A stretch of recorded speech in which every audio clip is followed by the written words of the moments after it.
អូខេសួស្តីអ្នកទាំងអស់គ្នាថ្ងៃនេះខ្ញុំមកបង្ហាញទៅជាមួយវីដេអូមួយនៅក្នុងការ remove logo Gamma AI នៅលើ slide PowerPoint ជាធម្មតាពេលដែលយើង generate slide PowerPoint ពី Gamma អញ្ចឹងវាជាប់នៅ logo Gamma អញ្ចឹងយើងអាច remove បានដោយយើងគ្រាន់តែចូលទៅ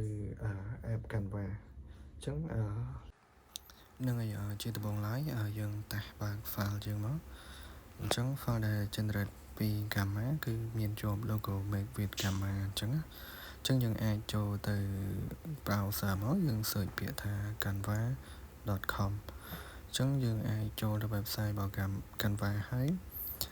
បើយើងអត់ទាន់មាន user ទេយើងអាច login register login user យើងមួយសិន user email តែសម្រាប់ខ្ញុំមានហើយអញ្ចឹងយើងអាច create design បានអញ្ចឹងយើងចុច create មកហើយ create ហើយយើងអាចចុច upload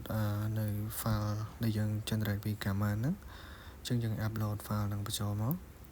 file slide PowerPoint របស់យើងអញ្ចឹងយើងអាចប្រើទៅទីតាំងរបស់យើងខ្ញុំដាក់នៅ desktop អញ្ចឹងអាចចុចបើកមកបើអញ្ចឹងយើងអាចចាំក្នុងការgenerate បន្តិច upload file ចូលដោយសារអាហ្នឹង speed ទៅតាមអ៊ីនធឺណិតរបស់យើងដែរបើថាអ៊ីនធឺណិតយើងលឿនគឺឆាប់ពេញឆាប់បានបើកតែបើនេះអ៊ីនធឺណិតខ្ញុំនឹង slow បន្តិចថ្ងៃនេះអញ្ចឹងអាចធ្វើការ take time បន្តិចអញ្ចឹងបានហើយយើងអាចចុចបើកមកអញ្ចឹងបើកមកយើងអាចមើលទៅ slide ដូចតែនៅលើ PowerPoint ដែរគ្រាន់តែយើងអាច delete នៅ logo បានយើងអាច add បន្ថែមឬក៏ប្រើ tool អីយើងអាច customize tool អីផ្សេងបាននៅលើ slide របស់យើងបើយើងចង់មានអីបន្ថែមទៀតព្រោះអីនៅលើ Canva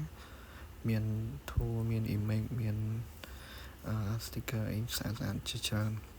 អញ្ចឹងបន្ទាប់ពីយើងធ្វើឲ្យពេញចិត្តយើងអាចចុច download មកយើងអាច select យកជាប្រភេទ file នៅតាមតម្រូវការរបស់យើងអញ្ចឹងយក PowerPoint យើងចុច download បន្ទាប់ពី download ហើយយើងគឺអាចបើកនៅលើ PowerPoint បានធម្មតាគឺលែងមាននៅ logo Made with Gamma ទៀតហើយហ្នឹងហើយអរគុណអ្នកនរគ្នាបើសិនបើចូលចិត្តនៅវីដេអូរបស់ខ្ញុំសូមជួយចុច subscribe ដើម្បីទទួលបានវីដេអូថ្មីជាបន្តទៀតទាក់ទងជាមួយនឹងការប្រើប្រាស់ AI